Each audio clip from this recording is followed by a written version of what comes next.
দেখেন বন্ধুরা, আমার শখের পুকুরের মাছগুলা মইরা একবারে শেষ হয়ে গেছে। কালকে দুপুরে মরছে 5টা, আজকে রাত্রে মরছে 7টা, সকালে মরছে 3টা, পরে আবার কিছুক্ষণ পরে মরছে 1টা, আর এখন মরছে 2টা। মোট 17টা 18টা মাছ আমার মরছে। না জানি আল্লাহ পাক ভাগ্যে কি রাখছে সেটা জানি না।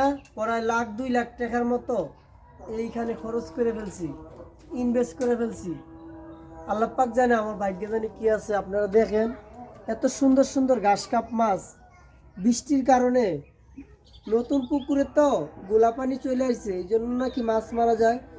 যদি আপনারা কেউ জানেন যে কি জন্য আমার মাছগুলা মারা যাইতেছে, মাছের কোনো অসুখ বিসুখ নাই, দেখেন কোনো অসুস্থতা নাই বা কোনো ধরনের কোনো কিছু নাই, মাছগুলা কেন মারা যায়, যদি আপনারা কেউ জানেন যে কোনো ফর্মুলা জানেন তাইলে আমার বলবেন।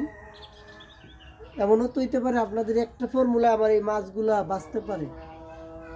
পরে কালকের থেকে আজকে পর্যন্ত অনেক মাছ মারা গেছে, 20-25টা মাছ শুধু মারা গেছে। দেখেন মাছগুলা কত বড় বড়, আরো বড় বড় মাছ আছে এখানে মরছে। মনে করেন একটা 1 কেজি ওজনের মাছও মারা গেছে। সবাই দোয়া করবেন আমার জন্য। আমি একবারে ভেঙে পড়েছি। দেখেন সারাদিন জুড়ে পুকুরে কাজ করতেছি, আমি একদম ভেঙে পড়েছি।